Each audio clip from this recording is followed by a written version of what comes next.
Pais queridos, estamos aqui nessa noite para prestar esse culto ao Senhor, para dedicar a Ele esse culto, somente a Ele, porque Ele é o único que é digno de ser adorado.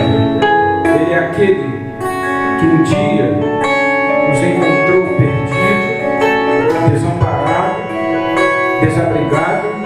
Ele é aquele que um dia nos encontrou órfão pelas ruas e nos adotou.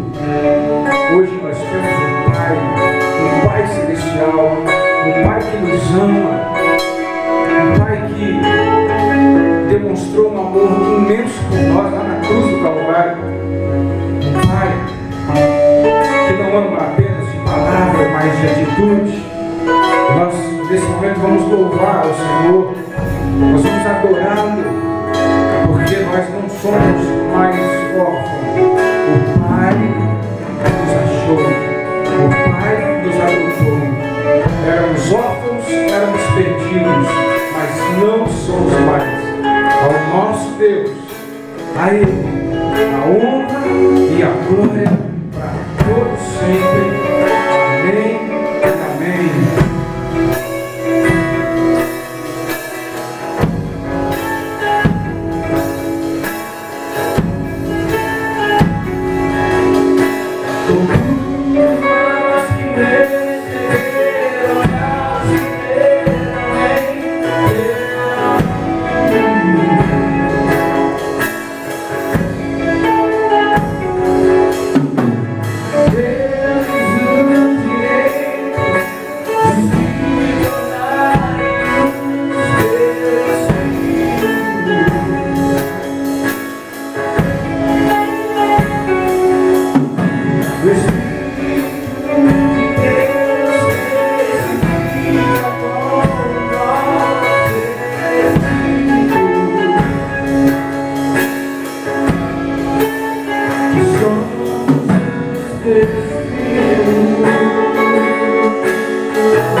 Podemos cantar isso com muita certeza.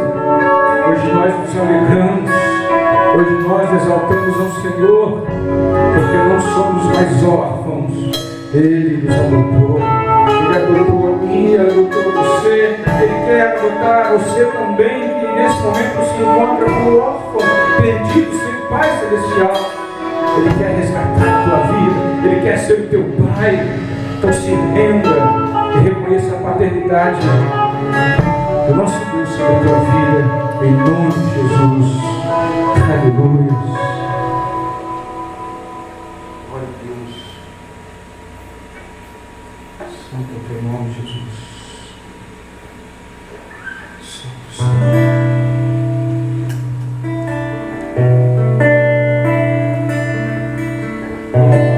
Tudo que eu quero é ser santo.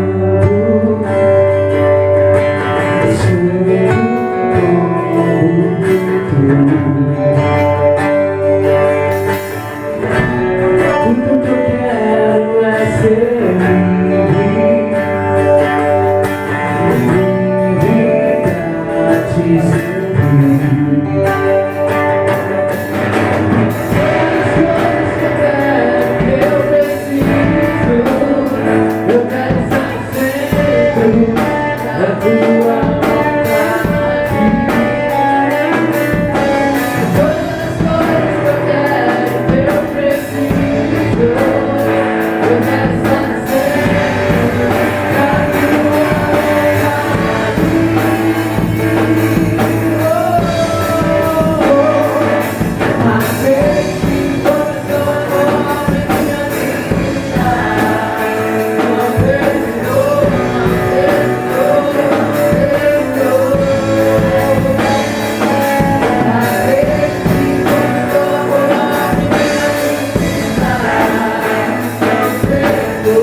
vocês sentindo a mesma alegria que nós estamos sentindo aqui.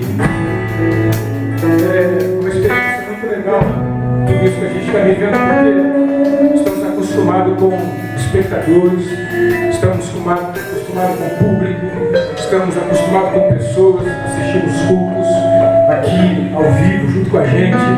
Mas nesse momento você tem uma pessoa aqui nos assistindo, que está atrás da câmera, que é o pastor Estevão. Mas o mais legal de tudo isso é que enquanto a gente canta aqui, enquanto eu cantava, particularmente eu cantava, eu ficava lembrando aqui de algo muito importante que a gente aprende quando estuda um pouco sobre louvor e adoração, é que as pessoas mais importantes do culto, elas estão aqui. Que é o Pai, o Filho e o Espírito Santo. Eles são as pessoas mais importantes, elas estão aqui. Essas pessoas estão aqui, elas estão aí na tua casa, elas estão aí onde você estiver assistindo o culto nesse momento. Então o mais importante para nós é saber que Ele está aqui entre nós. Pai, Filho e Espírito Santo. As pessoas mais importantes, a quem nós devemos toda adoração, todo louvor, a quem nós devemos nos curvar diante dEle. Nós agradecemos ao Pai por isso, pelo privilégio de poder adorá-lo, cultuá-lo, mesmo com o tempo fechado, mesmo com a ausência de um público, mas por Ele estar aqui entre nós. E nós queremos pedir ao Pai nessa canção, que venha trazer um avivamento para a nossa vida e para a tua vida também. Para nós que nesse momento estamos lá, dentro de casa, nos nossos cultos, nos lares, na nossa devocional, no nosso secreto, no nosso particular com Deus. Esse é o tempo que Deus está trazendo avivamento pessoal para cada pessoa que tem aproveitado esse momento, esse tempo de quarentena, para poder buscar a Ele, para poder se curvar diante dEle, para poder adorá-lo, para poder se aproximar mais dEle ainda. E cada vez mais perto de Deus, mais avivado, mais despertado, mais animado eu fico ainda. Então sinta isso aí onde você está e cante com a gente, adore o Senhor com Ele. Ainda que você esteja sozinho, com uma, duas, três pessoas, não importa, mas abra a tua boca onde você estiver. Grite e cante, deixe que seus vizinhos ouçam isso. Cultue a Deus aí, peça a Ele nessa canção junto com a gente, por um avivamento, mas um avivamento pessoal, um avivamento na nossa própria vida. Eu digo que quando tudo isso acabar, nós vamos nos juntar no templo, queridos, e nós vamos explodir de alegria, nós vamos explodir de felicidade, nós vamos deixar que as pessoas percebam Cristo em nós. Vamos adorar nesse momento em nome de Jesus. Teu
Queridos, estamos de volta aqui depois de um momento de adoração ao Senhor, de louvor.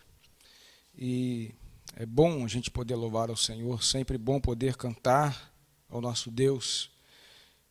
Esse culto é para Ele, é para o Senhor, e nós fazemos isso com muita alegria. E nós queremos convidar você que está em casa nos assistindo para participar com a gente nesse momento da pregação da palavra de Deus. Deus tem algo grande para a nossa vida nessa noite. Deus tem algo tremendo para nós. O texto que eu vou ler, ou pelo menos parte dele, é uma história muito conhecida nossa. E esse texto, o Espírito Santo ministrou na minha vida, enquanto eu pensava sobre algumas questões em relação à igreja, e principalmente no momento que nós estamos vivendo agora, e no momento que nós estamos esperando viver, que vai ser o nosso retorno para casa, para o lugar de adoração, para o templo, para onde a gente vai voltar para servir ao Senhor. E eu quero convidar você a estar nos acompanhando nos nossos cultos transmitidos pelo YouTube. A gente tem usado desse meio para poder cultuar o Senhor, porque nesse momento é o que nos cabe fazer. Então não deixe de participar, não deixe de curtir os nossos vídeos. Deixe também seu comentário sobre o que você tem assistido, o que você tem ouvido nas nossas gravações. Os seus comentários vão nos ajudar a melhorar algumas coisas que precisam ser melhoradas.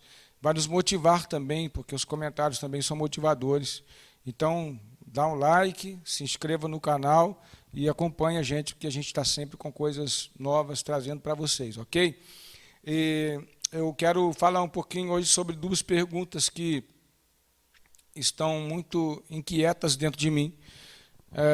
E essas perguntas, elas se deram em função do que, repito, a gente está vivendo agora e daquilo que a gente está esperando, nossa expectativa está aguardando, que é quando toda essa quarentena terminar, então a gente vê o sinal verde brilhando na nossa frente, dizendo pode ir, pode abrir o templo, pode voltar tudo ao normal, pode voltar para lá, fazer tudo que a gente fazia anteriormente, enfim. E quando eu pensava nisso, queridos, e repito, é uma expectativa muito grande dentro de mim, porque Deus tem me falado que esse tempo vai chegar, não vai demorar muito e nós vamos voltar, mas eu fiz alguns questionamentos a mim mesmo e conversando com Deus eu queria entender alguma coisa e, por fim, a gente não chega a uma conclusão final em função de pensar tantas coisas acerca disso. E o texto que a gente vai ler aqui, que é a parábola do filho pródigo, eu quero ler apenas a parte de um versículo, e depois eu vou dar uma historiada aqui para que você entenda e acompanhe o raciocínio. É claro que, imagino que você já conheça a parábola do filho pródigo. Se você que está ouvindo não conhece, vai conhecer um pouquinho da história que eu vou relatar, para a gente chegar nas perguntas que eu vou fazer em função do que a gente está vivendo agora, do que nós estamos esperando, aguardando com expectativa, e daquilo então que levou esse menino, esse filho pródigo, a tomar suas decisões, suas atitudes. Eu quero convidar você a abrir a sua Bíblia no Evangelho segundo Lucas, capítulo 15. A gente vai ler o verso de número 18 apenas, mas uma parte, eu vou ler todo o verso 18 e depois eu vou dar uma frisada aqui na parte do versículo que vai ser a nossa base da conversa dessa noite, da pregação dessa noite. Lucas capítulo 15, verso 18. Diz assim, então, a palavra do nosso Deus. Eu me porei a caminho e voltarei para o meu pai e lhe direi, Pai, pequei contra o céu e perante ti. Essa versão é a nova versão internacional, mas tem uma outra versão que me chamou muita atenção e eu gostei muito, e eu queria ler também para você, que é a da Bíblia Viva, onde ele diz assim, logo no começo, e é isso que eu quero destacar para a nossa palavra nessa noite. Na Bíblia Viva, essa versão diz assim no verso 18, eu vou para casa junto do meu pai. Falando um pouquinho sobre a história do filho pródigo, a Bíblia começa narrando, Jesus contando essa parábola, diz que um homem tinha 2 filhos, e o mais moço então pediu parte da sua herança, e o pai, então, deu a ele a parte da herança que lhe cabia. Então, o texto vai dizer, aí, ao longo do que a gente vai lendo, que ele saiu por aí gastando tudo, desperdiçando com bebidas, desperdiçando com mulheres, enfim, uma série de situações que ele usou o dinheiro e gastou, desperdiçou tudo aquilo.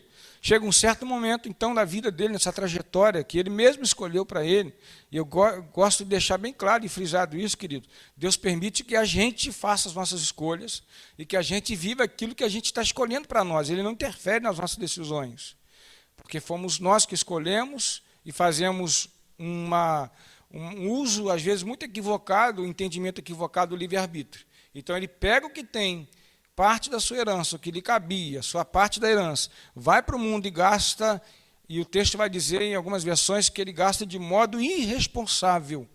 Então perde tudo, fica sem nada, e chega um momento que ele tem fome, quer comer comida de porcos e não consegue nem comer a comida dos porcos, nem isso lhe deram. Ele se humilha a ponto de desejar comer comida de porcos, uma coisa que para o judeu é o cúmulo do absurdo, que não come a carne do porco, nem tampouco imagina você comer a comida do porco.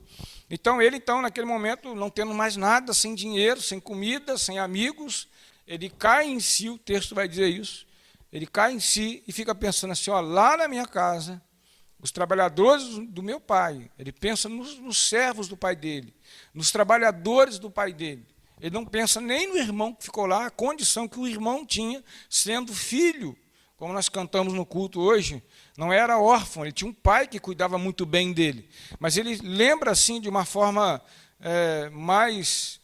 bem humilde, digamos assim, lembra dos empregados do pai dele, os servos, aqueles que serviam seu pai, lá na fazenda, na casa dele, enfim. Ele diz assim, os trabalhadores de meu pai estão lá, gozam de tudo do bem e do melhor. Tem comida, tem roupa lavada, tem cama, tem casa, e eu estou aqui, ó, passando necessidade. Então, ele diz assim, eu vou me levantar, e como diz a Bíblia Viva no verso número 18, ele diz assim, eu vou para casa junto do meu pai. Então, quero parar um pouquinho aqui para trazer uma reflexão sobre isso aqui. A primeira pergunta que eu quero fazer para a gente pensar aqui e tentar respondê-la também é: por que que esse jovem deixou a sua casa, deixou tudo que tinha, deixou seus bens, deixou o seu conforto para ir para o mundo viver de forma irresponsável? A gente pode tentar, nós encontraremos muitas respostas para um porquê dessa natureza. Cada vez que alguém prega nesse texto, traz uma reflexão diferente e abençoadora, edifica a nossa vida. Então, a gente sempre vai ter uma resposta ou respostas diferentes, talvez, da que eu vou te dar. Mas por quê? Por que esse jovem decide pegar tudo que tem, deixar o conforto da sua casa, a segurança do seu lar, o carinho dos pais, da família, e ir para o mundo viver de forma irresponsável?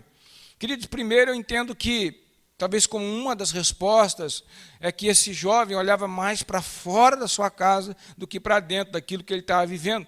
E um grande exemplo que eu posso tirar disso é do seu irmão, o seu irmão mais velho, que quando ele volta para casa, ao invés de se alegrar, ele simplesmente fica zangado, fica triste, fica bravo. Olha, esse irresponsável gastou o seu dinheiro, fez tudo de errado lá, e agora ele está aqui. E você faz uma festa dessa para ele, mata boi, música, dança e tal. Olha, então aquele que estava em casa, ele agiu de uma forma muito esquisita, muito louca. Ele não soube dar valor ao que ele tinha naquele momento, ele não soube agradecer por tudo que ele tinha, e nem tampouco pelo retorno do seu irmão. Então esse jovem está lá, e por que então que ele foi parar lá? Então a primeira resposta que a gente pode ter aqui, para a gente pensar rapidamente sobre isso, é que ele olhava mais lá para fora da sua casa do que dentro da sua própria casa. Ele olhava mais para os prazeres do mundo do que para os prazeres da casa do seu pai. Ele olhava mais para os desejos do mundo e da carne do que aquilo que o pai proporcionava para ele dentro da sua casa. Um filho que tinha o seu quarto, tinha a sua cama, tinha o seu conforto, tinha o seu cuidado, tinha o seu alimento diário, e mesmo assim olhava para fora, desejando estar lá fora. É aquele tipo de pessoa que está num lugar, mas a sua cabeça está em outro lugar, desejando outra coisa. É aquela pessoa que está sentada, às vezes, até num culto ali participando, pelo menos fazendo parte do coletivo, mas sua cabeça está lá fora. Ah, estou aqui, mas eu queria estar lá em tal lugar, assim, assim. Eu estou aqui, mas eu gostaria de estar fazendo isso nesse momento. Enfim, então a primeira coisa que a gente pode tentar tirar como resposta é isso. Ele estava dentro da casa do Pai, mas com a sua cabeça lá fora, querendo estar fazendo outras coisas. Entre outras respostas que a gente pode encontrar, o porquê desse jovem ter largado a sua casa para ir lá para o mundo.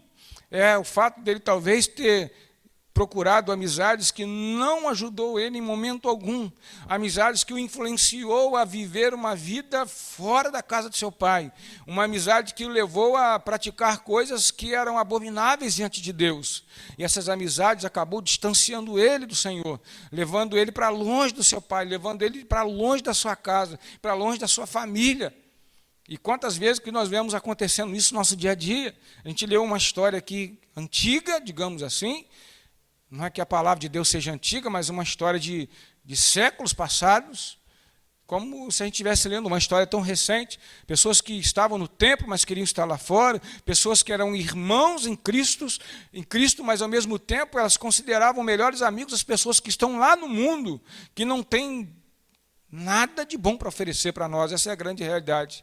São amigos que, na verdade, não vão nos aconselhar, não vão nos ajudar a viver uma vida muito legal, e de repente elas se misturam para lá, se envolvem com as pessoas lá no mundo, se envolvem com um namorado que às vezes não é crente, mas não quer vir na igreja, quer ir para outro lugar, se envolve com a namorada que não é crente e quer ir para outro lugar e acaba indo atrás. Então, algumas respostas a gente pode tirar disso aqui.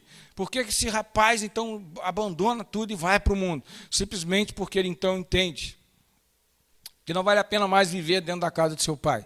E, então, ele pega tudo e vai embora. Mas eu quero chamar a sua atenção para uma outra coisa aqui, ou uma outra pergunta. De repente, então, ele cai em si e diz assim, eu vou levantar, eu vou para a minha casa e vou ficar junto do meu pai. O que, então, ou para que esse cara decidiu sair do mundo e voltar para a casa do pai? Para que esse cara decidiu abandonar tudo aquilo que ele estava fazendo lá no mundo e voltar para a casa do pai?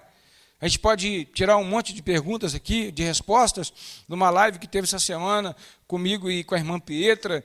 Algumas perguntas foram feitas lá pelo Instagram na live, e uma delas é por que o filho decidiu voltar para casa? Foi por causa da comida ou foi por causa do prazer de estar na casa do pai? A gente pode conjecturar várias coisas aqui, mas podemos também incluir isso como uma resposta. Talvez ele tenha voltado para casa por causa da comida, ou quem sabe por causa da cama quente, ou talvez por causa do quarto, das coisas que ficaram para trás, de elementos, de coisas palpáveis, ou talvez por causa do amor do pai, por causa do amor de uma família que nunca o abandonou, que nunca o deixou. Mas por que então, para que esse cara decide voltar? E quando eu volto aqui um pouquinho para falar que eu pensava muito sobre essa questão do nosso retorno daqui a um tempo, quando as portas do templo puderem ser abertas novamente, e a gente voltar para cá para poder adorar o Senhor, eu fico pensando, para que a gente vai voltar para cá? A gente sabe o porquê de ter saído daqui. Nós saímos por causa da pandemia. Nós saímos daqui por causa de uma prevenção para que não haja uma contaminação em massa de pessoas. Mas na hora de voltar, a pergunta é, para que nós vamos voltar para o templo? Para que a gente vai voltar para esse lugar aqui? Esse rapaz talvez tenha voltado para casa por um monte de situações que a gente não sabe qual é, mas a gente começa a pensar algumas delas, e como eu já falei aqui, talvez por causa da comida, talvez por causa da casa, talvez por causa do quarto, talvez por causa dos animais, por causa do jardim, por causa da lagoa, não sei, mas de repente ele sente necessidade de voltar para casa. Ele pode ter alguns propósitos na vida dele em poder voltar, mas voltando, enfim, ele é recebido de uma forma surpreendente, porque talvez jamais tivesse imaginado que ia ter uma festa no retorno dele, e também tão pouco que o seu irmão o recebesse de uma forma tão estranha como aquela. Mas ele volta, o importante é que ele voltou. Mas e agora, para que voltar? Enfim, voltando para nós aqui, para que nós vamos voltar para o templo? Essa é a minha indagação nesse tempo. Para que nós vamos voltar? Eu tenho falado ultimamente que a gente não deve sair da pandemia da forma que nós entramos na pandemia. Nós não podemos ser mais as mesmas pessoas, não podemos ser mais a mesma igreja, não podemos ser iguais. Nós temos que voltar para o templo de forma diferente, mudado, totalmente transformado. Para que voltar? Você já parou para pensar nisso? Talvez você não tenha nem noção disso. Talvez você esteja aí desesperadamente, assim, talvez até como eu, desesperado de vontade de voltar para o templo, de cantar com os irmãos, de viver a nossa comunhão, de participar desse culto abençoado que nós fazemos aqui na Igreja Batista do bairro. Talvez a gente está focado em voltar para isso, voltar para o projeto, com saudade das crianças, com saudade dos irmãos, voltar para isso. Queridos, se a gente está pensando em voltar somente para isso, a gente está pensando pequeno demais. Porque o que Deus tem preparado para nós, para o nosso retorno, é muito maior do que a gente possa imaginar. Não é visível ainda e não é palpável, mas Deus está preparando algo muito grande. Eu quero voltar, sim, eu quero viver tudo isso que acabei de narrar aqui, mas eu quero viver tudo que Deus tem preparado para nós. Como acabamos de cantar aqui na música do avivamento, eu vou viver tudo que tu tens para mim. Eu vou viver um avivamento aqui. Queridos, não é voltar apenas para fazer tudo que a gente fazia, assumir os nossos cargos nas redes, os ministérios, enfim, não é só isso. E pior do que isso, queridos, pior do que voltar apenas para fazer as coisas que nós fazíamos aqui, é voltar para esse lugar, fazer coisas que fazíamos e ser as mesmas pessoas. É voltar para cá para praticar todas as coisas que você praticava como um cristão, como cantar, tocar, pregar, enfim, ministrar, dar aula, sei lá o que mais, ou até mesmo para ser aquela mesma pessoa que você era antigamente, que vinha para cá, não tinha cargo na igreja, sentava aqui, ouvia a palavra de Deus, mas continuar com a vida de pecado, continuar fingindo ser alguém que na verdade você não é. Não adianta voltar para cá, querido, estar aqui nesse lugar, fazendo um monte de coisas que nós fazíamos anteriormente, mas continuando uma vida de pecado, uma vida que desagrada o Senhor. Você imagina se esse filho pródigo pensa em voltar para casa, vou voltar para casa porque eu estou com fome, vou encher a barriga e depois eu volto para o mundo de pecado. Eu vou voltar para casa porque estou com frio, vou aquecer meu frio, vou colocar uma roupa nova, assim como o pai fez, colocou roupa nova, um anel no seu dedo, sandálias novas, então agora eu vou voltar para o mundo de novo e viver a vida de pecado. Que hoje, lamentavelmente, tem tantas pessoas que vivem nessa mesma vibe, está na mesma pegada, elas vêm para cá, para esse lugar, elas vêm para o culto, elas participam das celebrações, elas até cantam, elas até pregam, elas ministram, elas oram, elas fazem parte da intercessão, elas fazem parte da consagração, são ministros, são professores, elas vêm para cá, fazem tudo isso, alimentam o seu ego e vão para lá e continuam a sua vida de pecado. Queridos, não dá mais para viver assim, não dá mais para viver desse jeito, não dá. A gente teve um tempo de quarentena. Alguns dizem que a perseguição da igreja, mas para mim não configura a perseguição da igreja. Mas vai chegar um tempo que vai haver a perseguição da igreja. E havendo a perseguição da igreja, aí sim, nesse tempo Deus já está separando para Ele aqueles que vão reinar com Ele na eternidade. Nesse tempo. Queridos, culto online, quantas pessoas participam? Hoje, por ter vários cultos online, muitas pessoas estão dando prioridade, ou continuando dando prioridade a outras igrejas, a outros cultos, mas não prioriza o trabalho da sua igreja, do seu ministério. Continua a mesma coisa. Muitas pessoas agora, por conta desse distanciamento, desse isolamento social, se entregaram definitivamente para uma vida de pecado, se entregaram definitivamente ao mundo, e talvez estão lá como um filho pródigo, caem em si, vou voltar para casa, mas a porta está fechada, o templo está fechado, não tem culto, não tem comunhão, não tem irmãos lá no templo. Então vou esperar que tudo isso pare para que eu volte para lá. Queridos, talvez não dê tempo de você voltar aqui para se reconciliar com Deus. Então é hora de você parar um pouquinho, pensar onde você está. Se reconcilie com Deus aí agora. Mude a sua vida agora onde você está. E decida voltar para caminhar com o Pai nesse momento. E decida voltar para Ele enquanto é tempo. Não decida vir para cá, eu quero ir para lá, eu quero voltar a viver tudo aquilo. Não, venha para cá para viver muito mais do que você possa imaginar. Venha para cá para viver as coisas grandes que Deus tem preparado para você como igreja.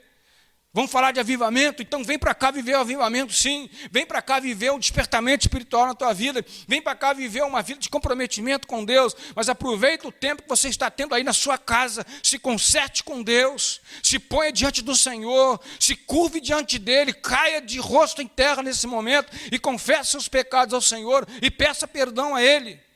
É agora. Não é depois que o templo abrir. Quando você voltar para cá, querido, não fique perguntando apenas para que eu vou voltar. Venha convicto de que você vai estar vindo para esse lugar aqui para ser um cristão autêntico, genuíno, um cristão verdadeiro. Alguém que vai dar um testemunho real do que é a palavra de Deus. E quando você voltar aqui, queridos, Deus tem roupas novas para vestir em você. Deus tem um anel, uma aliança para colocar no seu dedo como pacto. E Deus tem sandálias para colocar nos teus pés, para que você trilhe novos caminhos, caminhos que o Senhor preparou para você. Que Deus possa abençoar a sua vida, querido. Que Deus possa abençoar. Em nome de Jesus, essa é a minha oração. Amém e amém.